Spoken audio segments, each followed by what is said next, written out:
És que a les persones, als éssers humans, ens fa falta que ens conten coses. I, per exemple, alguns han pensat que la televisió conta coses, que el cinema conta coses. D'acord, les conta per un altre llenguatge, un llenguatge fred. Necessitem la calidesa de la paraula. Funciona perquè l'oralitat té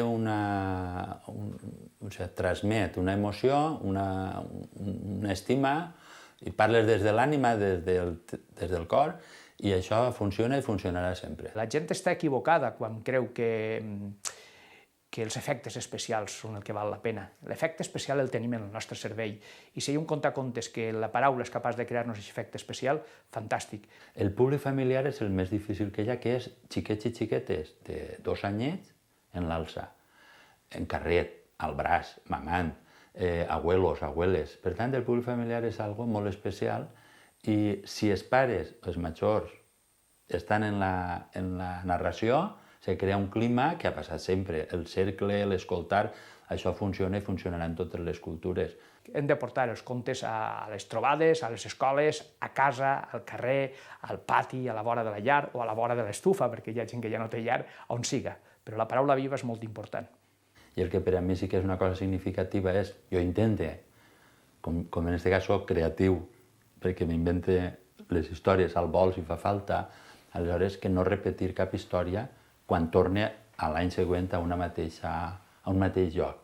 Llorenç és això, ha sabut fer aquesta elaboració, és a dir, des de la seva enorme formació que la té, ha sabut simplificar el discurs, simplificar la forma de comunicar-se, i per això és tan directe, és tan potent. El que sí que és que quan jo conto una història, perquè també soc escritor, normalment no porto llibres meus, tinc de bromera, en tàndem, en bullent, per tant sí que és de veres que si conto un conte, normalment després es fa més goig comprar-lo i després que el dediques.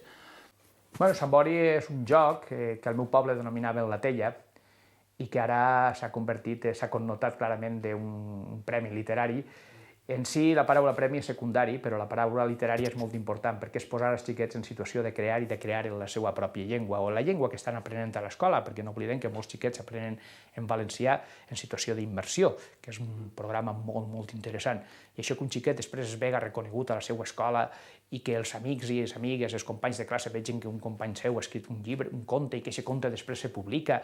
Tot això jo crec que és important. N'hi ha persones que ja van a segon o tercer d'ESO i quan tu parles alguna cosa d'escriure, jo vaig guanyar un any el Premi Sant Bori i, Déu a la Buda i tota la penya vulga que aquestes persones continuen estimant la llengua i que solten la mà i siguin escriptors. La paraula escrita no ha de ser privilegi d'uns quants. Ho dia ja el Gianni Rodari, que sapiem tots escriure no per a que tots siguem artistes, sinó per a que ningú siga esclau. I el Sant Bori està potenciant això.